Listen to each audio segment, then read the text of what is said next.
The following is an exclusive presentation of the LSU Sports Radio Network. Getting ready for another week of LSU Fighting Tiger football. Brennan in the pocket, stands tall, fires towards the end zone. Gonna be grabbed. Eric Gilbert, touchdown, Tigers. Wow.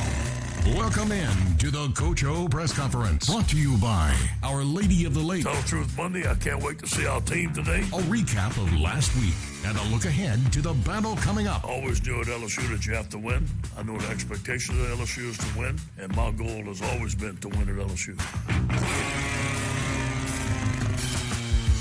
Now, to get things started, from the LSU Sports Radio Network Capital One Studios, here is former Tiger Gordy Rush and the voice of your Fighting Tigers, Chris Blair. Good Monday afternoon, Tiger fans, and get ready for the Coach O press conference presented this week by Our Lady of the Lake. Chris Blair with you this Monday. Going solo, Gordy with other obligations, and so we're going to do our best. I'm going to do my best to lead you up to or down to the bottom of the hour. Coach O will join via Zoom and virtual press conference, and we'll have that for you. He'll have an open comment, as he does each and every week, and then we'll take questions from the assembled media on the interwebs. Tough Saturday up in Columbia, Missouri, to say the very least. The Tigers come up short in that game that was back and forth, an absolute score fest, but eventually LSU picking up their second loss of the season. They get ready, try to put that behind them, get to work on cleaning some things up, obviously, as it will be a step up in competition, taking nothing away from Missouri. But the Florida Gators will be lying in wait in Gainesville for a 2:30 kickoff this coming Saturday in the Swamp. And the Gators, of course, which we'll talk a little bit more about coming up in just a little bit, coming off their first loss in a shootout against Texas A&M at Kyle Field in Bryan College Station last Saturday afternoon. So both teams probably ready to get back to work, try to take care of some of their issues, and both teams know what's at stake when LSU and Florida get together. It's one of the best rivalries in college football, certainly the East-West battles in the SEC. But last Saturday, of course, the game having to be changed from Baton Rouge due to the arrival of Hurricane Delta. The game wisely was decided to move from Baton Rouge to Columbia, Missouri. Game was changed from a night game to an early game, kickoff at 11 a.m. And again, LSU offensively, you can look at the numbers. Obviously, there are things you can nitpick and talk about maybe improving on. But overall, it was not an offensive issue as Miles Brennan continues to put up good numbers so far on the year as the quarterback. After 3 weeks, 29 of 48 last week, 430 yards passing, 4 passing touchdowns, was only sacked on 2 occasions, was able to distribute the football again, for the most part, to Terrace Marshall Jr., who had a career day, 11 catches, 235 yards, 3 touchdowns, had the big 75-yard touchdown strike in one play. That was a big highlight of that game. Eric Gilbert, although got banged up in the contest late in that second quarter, eventually would come back. Not sure how close to 100% he was, but for a time he absolutely took over the game early on. Had 6 catches on the day, 97 yards, and a touchdown as well. But Keyshawn Boutte, Racey McMath, John Emery Jr. out of the backfield, Jeray Jenkins, Ty Davis Price, and John Trey Kirkland all receiving catches against Missouri on Saturday. So again, the offense really not the issue. And we heard Coach O immediately following the game, albeit very emotional, tough loss. He was very emphatic about it being a defensive issue and laid it all on the defense's shoulders in the loss to Missouri on Saturday. I don't expect, I think you probably don't expect anything different today.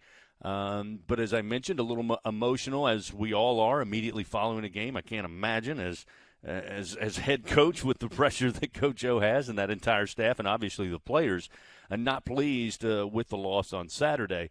But now having a couple of days, breaking down some film, obviously, to tell the truth, Monday coming up, it'll be interesting to get Coach O's take overall, a holistic picture of the game on Saturday and the tough loss to Mizzou.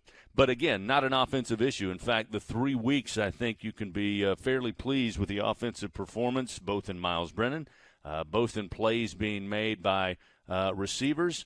Not much of a running game on Saturday, which was a little different than the win at Vandy the week prior. Not sure if some of that was just, again, they couldn't stop Miles Brennan and Eric Gilbert early. They couldn't stop Miles Brennan and Terrace Marshall Jr. most, if not the entire rest of the day, as opposed to whether or not Missouri shut down the run. Now, you can make arguments on both sides, but obviously I imagine Coach O is going to say there's got to be more dedication to the run, considering coming off what John Emery Jr. had done a week ago in a career-high 103 yards and a rushing touchdown against Vanderbilt. So, again, I think it's going to be interesting to hear what Coach O says today, having 2 days removed and a chance to break down film, probably discuss it with many, if not all, of the staff thus far. And then, again, the team will all assemble today. And they'll have that heart-to-heart film session coming up to see what looked good, what looked not so good, and what needs to be improved upon from an LSU perspective moving forward. But to say the offense did not play well Saturday and is blamed for the second loss in the season is kind of getting mad, kind of like getting mad at your podiatrist because you've got blurry vision. It was a defensive breakdown in so many different ways. Coach will talk about it later today, but obviously he talked about it following the game. Missouri was able to do pretty much whatever they wanted to do offensively on the ground and through the air. Connor Bazelak, the redshirt freshman quarterback, again, in just his second career start, first start of the season, though he played the majority of the game of Tennessee against Tennessee the week prior, looked very good. In some ways, LSU's defense and missed assignments and busted coverages made him look really, really good. But on the end of the day, they were able to also run the football for 180 yards, and Bazelak and his receivers 406 yards of total offense. And it wasn't just one or two guys in the receiving corps that showed out. You had Dove, you had Smith, Jalen Knox, Tyler Beatty, the running back out of the backfield in the passing game. Bannister had 0 catches coming into Game 3, comes away with 4 in the contest for 52 yards on Saturday. And backup tight end Nico Hay actually had a couple of huge plays, including the shovel pass that picked up a first down in a critical drive that they were able to spring on LSU. He finished with 2 official catches and 19 yards. And you also have to look at the fact that Missouri was without 3 of their top 3 receivers on Saturday due to contact tracing. They were unable to go and weren't at the disposal of Eli Drinkwitz. So when you look at the names Towski Dove, Deontay Smith, Bannister, obviously, and even Micah Wilson, who had 0 catches going into the game, came down with 2 for 45 yards and had that wide-open touchdown where no one was even on the TV screen for LSU. Those guys were all backups, and that was the big question mark going into the game. And as it turned out, you have to tip your cap. They were able to put it together for 60 game minutes and led by their quarterback, able to come away with the victory over LSU, picking up their first win on the season. Eli Drinkwitz's first win as a head coach at Missouri.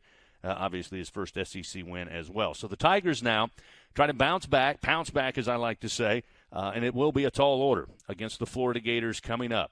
No indication as of yet if the university or Florida Athletics has announced that they will expand their attendance since the governor of Florida, Ron DeSantis, late last week said he's encouraging and allowing all college football stadiums and venues to have full attendance. No word as of airtime right now whether the SEC and the University of Florida have had discussions on whether or not they will allow maximum attendance or whether they will just allow a little more attendance than what had previously been at Florida home games here in 2020. So no indication. Obviously, Dan Mullen came out, publicly said he wants a full swamp, and that's to no surprise to anybody. But again, checking sources just prior to going on the air, there has been no formal announcement that we can find that announces what the attendance policy for Florida will be this coming Saturday. But again, it's Florida LSU. Whether they put 90,000 in there, 30,000 in there, or 1,500 people in attendance, these two teams typically get after each other pretty good. Coming up at the bottom of the hour, we will have Coach Ed Ogeron, who will make his opening statements, discuss what he saw, what he felt coming off the loss to Missouri on Saturday, and then plow ahead looking to Florida and take questions from the media on the virtual press conference here. The Coach O press conference this week brought to you by Our Lady of the Lake. We're going to step aside for a quick timeout. We come back. I'll take a look at what we all can expect to see from Florida here in 2020. We'll do that right after this on the LSU Sports Radio Network. Stadium seats may have been replaced with recliners. Tailgates outside the stadium have been swapped for the ones in the backyard. And thousands of screaming fans have been replaced by one screaming baby. But the only thing that hasn't changed? Us, watching the game together. It's game time, baby. Test your Tigers knowledge by saying LSU Trivia into your Contour voice remote to enhance your game day experience. Watch together, play together, win together, even if you're not actually together. Cox, bringing us closer. People's Health is your Medicare health team, and People's Health is proud to sponsor your LSU Tiger teams. People's Health knows that when it comes to health care, what works is teamwork. Every People's Health plan member is backed by a Medicare health team of doctors, nurses, pharmacists, and other health professionals. Whatever your health goals, our team's goal is to help you enjoy the best health possible. So compare your Medicare coverage to a People's Health Medicare Advantage plan. Call for your free information kit. People's Health is the official health plan of LSU Athletics. Hey, Tiger fans, LSU wants to remind you to defend the spread by masking up.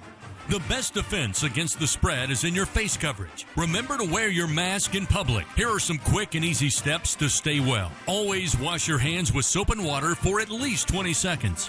Avoid touching your face. Clean and disinfect objects or surfaces around you, and stay home if you are feeling sick. Thank you for doing your part. One team, one heartbeat. Go Tigers! Whatever you bring more. Whatever you personally bring to the SEC table, bring more. Get up earlier, sing and yell and stomp louder. Enough never is. Not here. Between the magnolias and the azaleas, legends and lore regale us, downright implore us. Bring everything you got, and then bring more. Continuing with the Coach O press conference, brought to you by Our Lady of the Lake. Coming up, we'll hear direct from the coach. But once again, here are your hosts, Gordy and Chris. Riding solo today for the Coach O press conference presented by Our Lady of the Lake. Chris Blair along with you as we now set our sights on a big matchup. LSU outside the top 25 polls for the first time since Week 10 of the 2017 season. But it's still LSU and it's Florida. And when you look at these rosters, obviously LSU lost a ton from the championship 2019 team. When you look at Florida, they lost some key playmakers on both sides, certainly defensively, which was one of the more greedy defenses, if you will, and stingy defenses a year ago. When you look at these two teams so far, the 2020 models, they can put points on the board. There's really no surprise there. So not going to step out on a limb too bad here, but it's going to come down to which defense on Saturday I think most people feel that takes a giant, and you got to emphasize giant leap forward against these two offenses. Florida obviously one of the more veteran quarterbacks when you look around the league in Kyle Trask, thrown in last year after the injury to Felipe Franks. It became his offense, became his team. Dan Mullen has confidence in him, and they've lit up scoreboards. It helps when you got a guy like Kyle Pitts, who reminds me a lot of Eric Gilbert in the fact that they're just mismatched nightmares, just simply because their size, their speed. They're supposed to be these type hybrid tight ends that give cornerbacks and safeties and anybody in the defensive backfield lots of trouble. You have to account for Kyle Pitts. Running game at times has been solid for Florida, although they had to replace some key players in that offensive backfield. But, again, as I said before the break, it's down to defense for both LSU and Florida. They've lit up scoreboards in all 3 weeks. They also have allowed their opponents to light them up as well. Through 3 games, Florida's defense given up a boatload of yards and 100 points to their opponents. LSU in the same boat have given up 96 points in the first 3 weeks of the season. It doesn't take Sherlock Holmes to figure out that's where this game, the road's going to meet rubber in the matchup between the Gators and Tigers coming up this Saturday. A&M was able to do in a similar storyline what Missouri did to LSU against Florida at home at Kyle Field last week. I mean, they were running the football when they wanted to. They were able to keep Florida's defense very off balance. They were able to go through the air when they felt like they needed to. All in all, Texas A&M finished the day 205 yards rushing against a Florida Gators defense. That doesn't happen very often. They were able to throw for 338 yards on 25 of 36 passing for Kellen Mond. They made Kellen Mond, watching that game last night, watching the replay, they made him look like the Heisman candidate that he has talked about himself being for the last 3 years. He looked like it against Florida in that game on Saturday afternoon. So that's the concern you have. They were able to spread the field. They were able to throw down the field. There were times where Texas A&M just lined up and ran right out Florida, and Florida had no way to stop them. They were just ripping off huge chunks of yards right there at the line of scrimmage. So if you're LSU's offense, there's obviously things you can exploit in the matchup on Saturday, and you need to score points. Anybody needs to score points when you go to the Swamp, whether, again, they have full capacity or nobody in the stands. You've got to be able to score, and there's going to be opportunity for Miles Brennan and company to do so. It's going to come down to can they stop Kyle Trask and really Kyle Pitts of this Florida offense and not try to concentrate so much on Pitts that you allow the other playmakers who have at times this year also played at a very high level as well. So it's going to be, again, interesting to hear Coach O digest Saturday's loss after 2 days and then talk about what he's seen early on in the scout against the Florida Gators, who LSU will play coming up this Saturday with kickoff at 2:30. It is the game on the network, as they like to say, the SEC on CBS. Just been handed this note as of yesterday. Not that this can't change, but as of yesterday on the Florida Gator Athletic website, it was published that 2020 ticketing information, and it reads very similar to what we would have expected 3 weeks ago. Due to physical distancing requirements, total capacity at Ben Hill Griffin Stadium will be 20% in the seating bowl and club levels, which puts capacity right at 17,000. So, again, this can all be changed. I have to imagine with the governor announcing he would allow a full attendance, that there's at least some discussion going on, whether or not the university feels comfortable doing that and allowing their athletic department to make that type of move at this point of the season. We'll just have to see. But again, at last check on Sunday, they are still going to have 17,000 capacity at Ben Hill Griffin Stadium. So we'll keep an eye on that, and there could be an announcement or a change to that. I stand corrected again. It's televised on ESPN, not CBS. But speaking of television, announced just a few moments ago as we hit the air that the South Carolina LSU game will actually kick, I believe, 3 o'clock. And so the Gamecocks and Tigers will get together with a 3 o'clock kickoff coming up as this season continues. So, again, we invite you to stay tuned. In just a few moments, Coach Ed Ogeron going to join us from the video room and have his opening statements on last week and what will be done this week in correcting some of those mistakes and getting prepared to taking on the Florida Gators coming up on Saturday. We'll have coverage, as always, beginning this coming Saturday with LSU Game Day. Brandon Taylor, Marlon Favorite, and Hunt Palmer will get the day started for us. Magnificent job this past Saturday of going to one venue and ending up at another. But we'll have the coverage for you on what will be another great matchup, no doubt, LSU and Florida. Let's now head to the video room. Coach Ed Ogeron ready to address the media in the Coach O press conference presented by Our Lady of the Lake.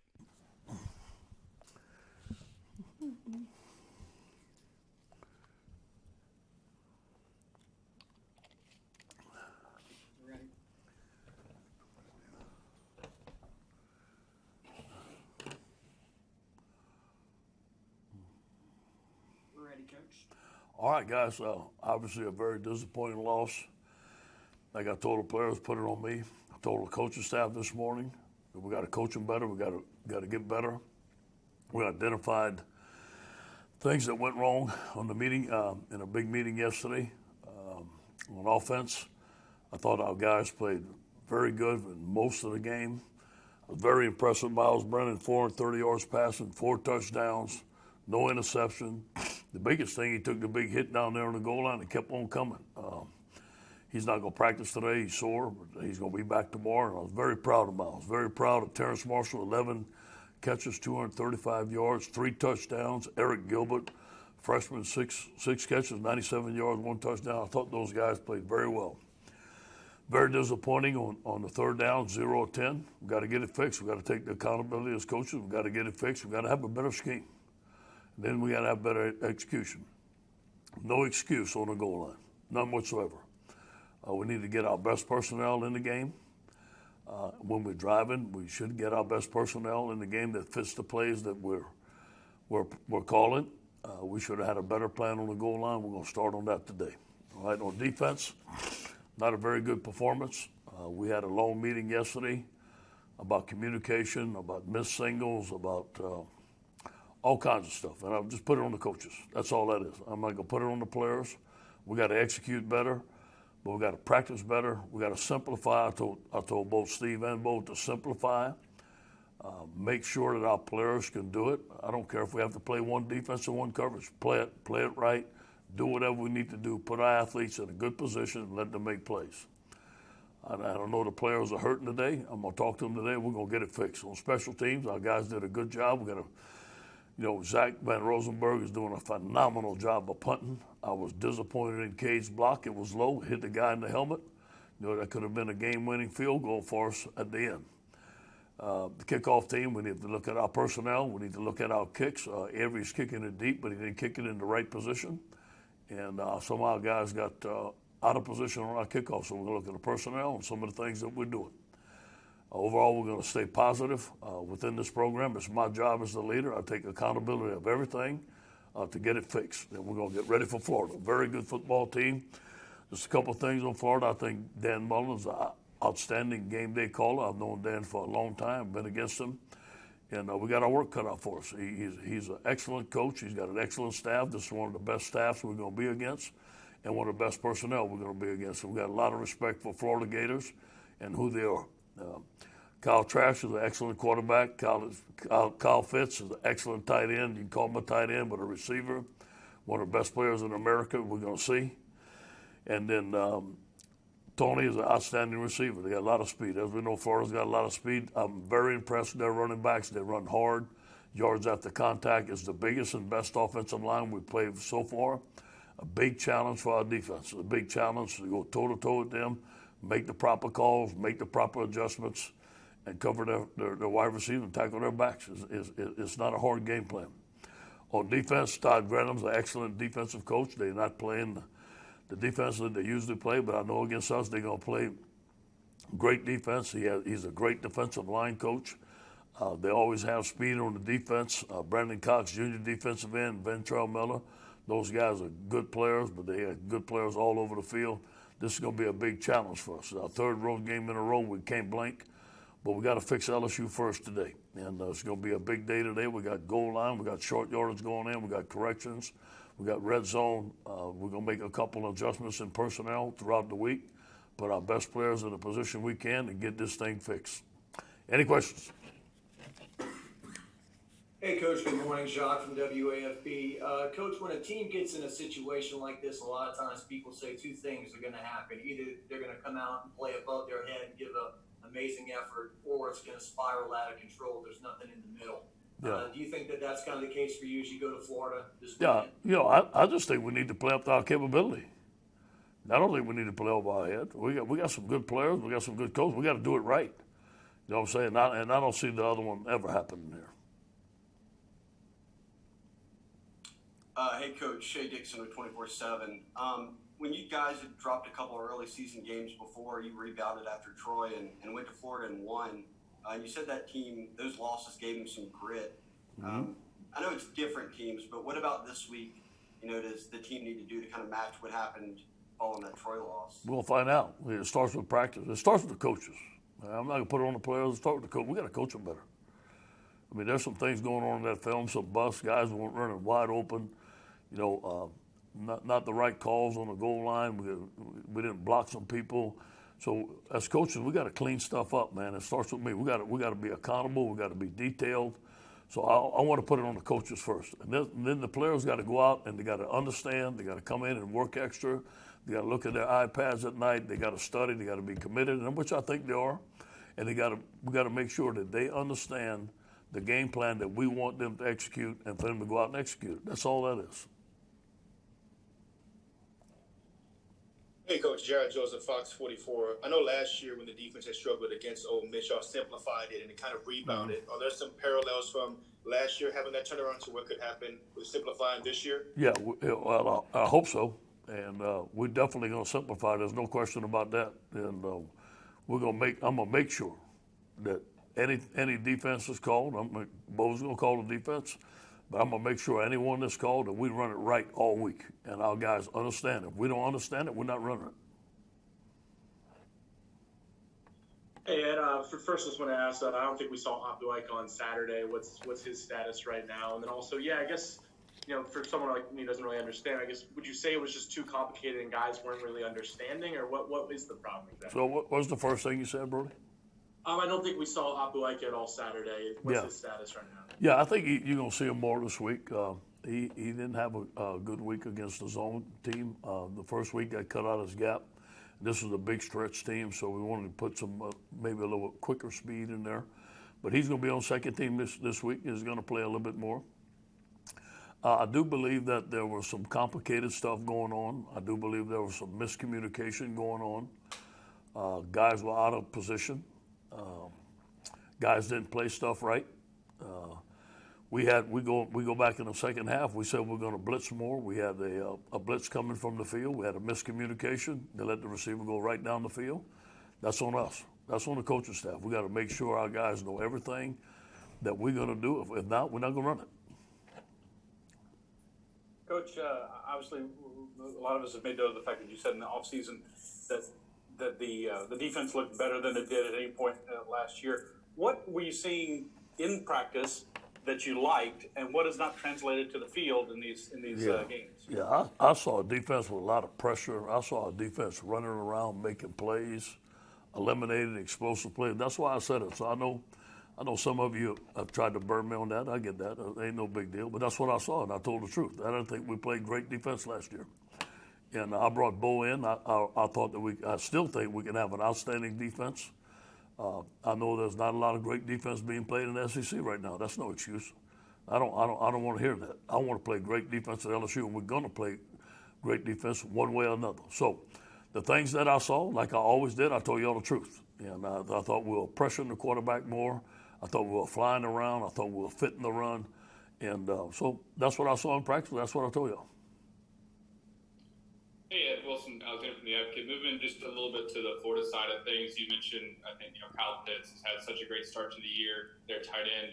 Would y'all consider moving Derek inside to cover him, or would it still be like on a linebacker safety? What's sort of the approach when it comes to covering a guy? Yeah, that we're still early in the game plan, but, a guy like that, you may have to double him. You may have to put Stingley on him. But what happens is when he lines up on tight end and he lines up in a lot of places, you get a lot of misalignments and you got a lot of confusion. So I think that I don't know if that's a possibility. If it is, I'm not going to say it. You know what I'm saying? So, but he warrants that. He warrants putting your best player on him. He warrants double teams. He's that good. Shifting over to offense a little bit, you mentioned those third downs. I mean, what is the kind of common thing that you noticed that maybe is not working there? Is it getting to third down the plays beforehand? I mean, what did you all kind of review there? First of all, we're getting behind the chains on first down. We got to run the ball better.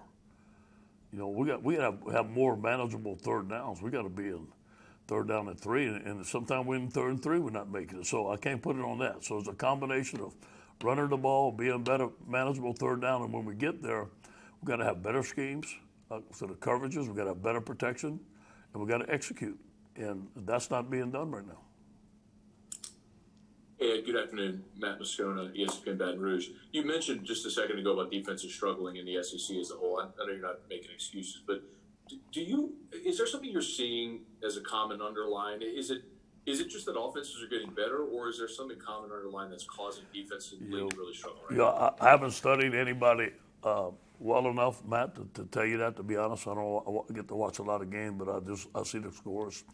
I did watch some of the Alabama Ole Miss game when I got home, and I saw, both defenses struggling on both sides, and that let me know that offenses are changing, man. It's basketball on grass. I think it has a lot to do with the offensive schemes, but that doesn't mean we still can't play great defense. Now, guys are going to score points, but I think that when you play a good defense, you make it hard for them to go down the field. All these explosive plays have to stop, and that's either mismatches by the calls or missed assignments. Coach, Amos from WWL, but you mentioned the defense and the guys being out of position, but is there some things you've seen from that unit that you can build on? I mean, obviously we see the guys forcing turnovers and making plays at time. What can you build on? Thank you, Amos. Thanks for bringing some positivity. Appreciate that. And really, we're +6 in the turnover ratio. Man, we're +6 in the turnover ratio. We scored 41 points. We need to win the game. Okay, so there's a lot of good things. Our guys are causing turnovers. Our guys are going after the football, just like I saw all camp. Our guys are rushing the passer. We're putting pressure on the passer. So those are some good things. Those are the things that we have to build upon. I really think that we've beaten ourselves. I think when you look at the film, it's not the other team that beat us. We beat ourselves. Hey, Coach. Ed in New Orleans here. Good afternoon. A couple of questions, if I could, please. Do you think that the fix on defense is going to be easy or difficult? And two, I went back and looked at the tape, and there was a lot of those runs where the backs weren't even getting contact until they got to the second level. Mm-hmm. What can you do to fix that specifically? Okay, first of all, I think the first question, I think is somewhere in between. I think that, first of all, we have to simplify and put our players in the best position we can be. And I think when you do that, our players are going to make plays. So I think it's somewhere in between. It's not as difficult as it may look, but it's not easy. I think it's somewhere in the middle. And it just starts with us. It starts with coaching. Second of all, they're running a lot of counter plays, all right? And sometimes we're spilling that, and the linebacker was going too wide, and the defensive tackle, the end was supposed to shove him down the line and let the linebacker come free. He wasn't getting that done. His eyes were in the backfield. Poor fundamentals. So there's some things that you saw there. We're going to make some personnel changes, maybe get some bigger defensive linemen in there that we can play the run better. Obviously, I think our pass rush is pretty good right now, but we got to be able to stop the run better. I think it's all about playing bigger guys up front and playing better technique. Hey, Coach, I'll try to be positive and ask a question at the same time. The relationship that Miles and his receivers, Eric coming along and Terrence really had that connection, that go-to ability. Could you just talk about the positive nature of that and what they're feeling? But then also the linebackers in coverage. Again, that's just something that I wonder about. Is Jacoby better served, maybe not playing as close to the line as he has been? Is there a compromise there that you see? Yeah, first of all, very proud of Miles and his receivers. And, going into the season, that was the big question mark. Well, I think he's answered that. And the 3 games that he has, he's played pretty darn good. He's gotten better every week. So I'm really proud of him. I'm most proud of him taking that hit on the sideline and coming back. You know what I'm saying? The question was he tough enough to take a hit? I thought he was, but I always said we've got to wait in the game to see if he can do it. And he came back. He stepped up in the pocket. He made great decisions. And, the receivers like Terrence Marshall and Eric Gilbert, those guys are answering the bell. I think they played very well. Okay, Jacoby Stevens did have some miscues. We're trying to find him the best place to play. Jacoby's an outstanding rusher. That's one of his best attributes. Last year we rushed him. We had a defense called Saw Dog, and he was playing like outside linebacker, and that's where he was most effective. I had a meeting with him today. He knows there's some things that he has to work on. I had a meeting with the coaches.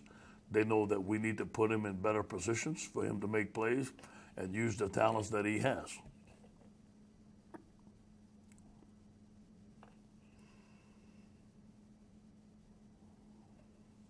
Hey, Coach. I know you mentioned the running backs and just trying to get the running game going. I guess kind of through your meetings and through maybe some conversations you had with those guys, how do you think you can kind of get that off the ground and get it a little bit more consistent?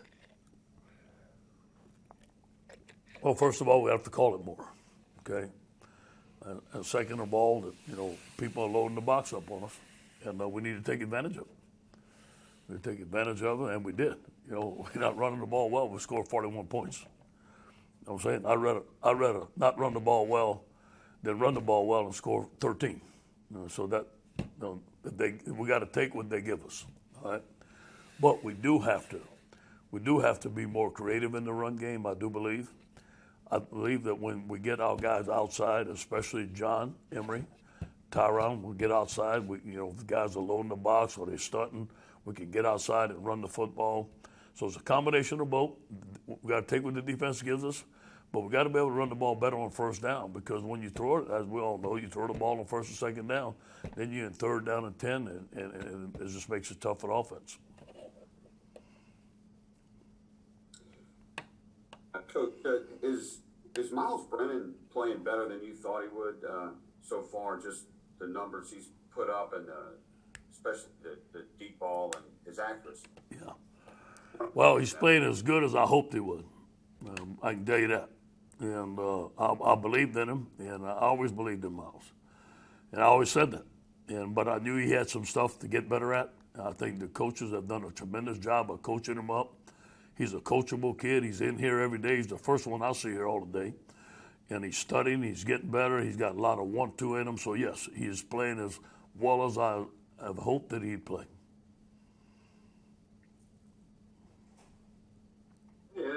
You mentioned the possible personnel changes on defensive end, meeting with Jacoby Stevens. I mean, all the meetings you guys had yesterday, how much different can this defense look in the weeks to come? Well, I don't think you're going to see, not letting people run by us and score touchdowns uncontested. That's a good start. That'd be a great start. I mean, I think it's all the misassignments, and we got to stop the run.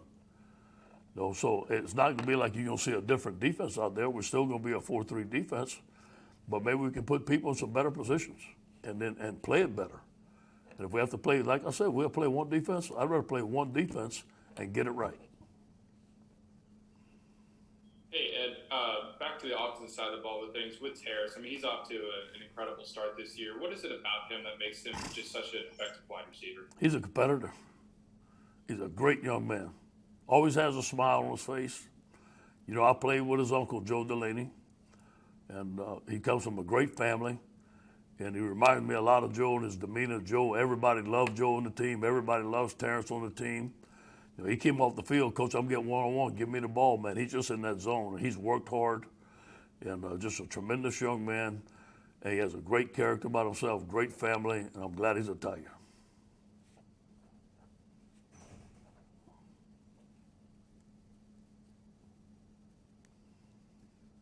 Coach, was Derek Stingley not 100% as the game went on? No, he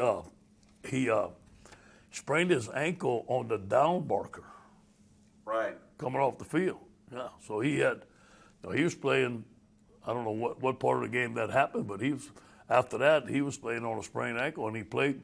He didn't look the same. That's the reason why, because I guess some people would have been out the game, but he wanted to play. It was just a freak accident on the down marker. Okay, we'll wrap up with Brody and Shaq. Yeah, I mean, it does seem like Miles Brennan has been getting better each week and whatnot and progressing. So obviously, here's a big test going into the swamp. It's a whole different environment. So how do you think he's ready for that? Well, we're gonna find out. We're gonna find out how we handle the crowd noise. We're gonna have crowd noise this week. We're gonna go. Here's the best defense we've seen, the fastest defense we've seen. We got to protect him. And the windows are going to be tighter. There are going to be more hits. I think he's ready to do it. Hey, Coach. We can obviously see that Brandon has just looked so much more comfortable week 1 to week 3. Who are some other guys that when you watch the film sort of made those strides? Yeah, he's the one that stands out. And obviously, Terrence and Eric Gilbert are playing well. Torrey's playing good for us. I thought Tyron had a good game. I thought Tyron, the more you give Tyron the ball, the better he's going to run the football. John had a good game the second game, so those guys are showing out for me. On defense, we got a ways to go, man. We got guys that we got to get better, and I don't want to sing anybody on defense. When you give up 45 points, nobody's playing well enough. Thank you, Coach. Thank you, guys. There you have it, head coach Ed Ogeron. And I tell you what, fans, you can say what you want about me. I gladly admit that I look at everything through purple and gold lenses, but that's a pretty honest assessment from the head coach coming off of Saturday's tough loss on the road at Missouri. To think that there's not going to be a wholesale look from top to bottom on what needs to be done to put the Tigers in position to be successful with the talent they have, certainly on both sides of the ball, but specifically on the defensive side. That's about as clear-cut as you can get. So there you are. Coach O on the press conference here for this Monday, getting ready to take on the Florida Gators in Gainesville coming up Saturday with kickoff just after 2:30. We'll take a quick break. We'll come back. We'll wrap it up from the Blair bunker here on this Monday, the Coach O press conference presented by Our Lady of the Lake on the LSU Sports Radio Network. Support your LSU Tigers with Hancock Whitney, the official bank of LSU athletics. From game day to the offseason, Hancock Whitney LSU credit and debit cards are a big win for any Tiger fan. Want to get your paws on these cards? Well, apply online or visit HancockWhitney.com/LSU. Hancock Whitney Bank, member FDIC. All accounts subject to credit approval. Terms and conditions may apply. If this year has taught us anything, it's we can all do more than we ever thought possible.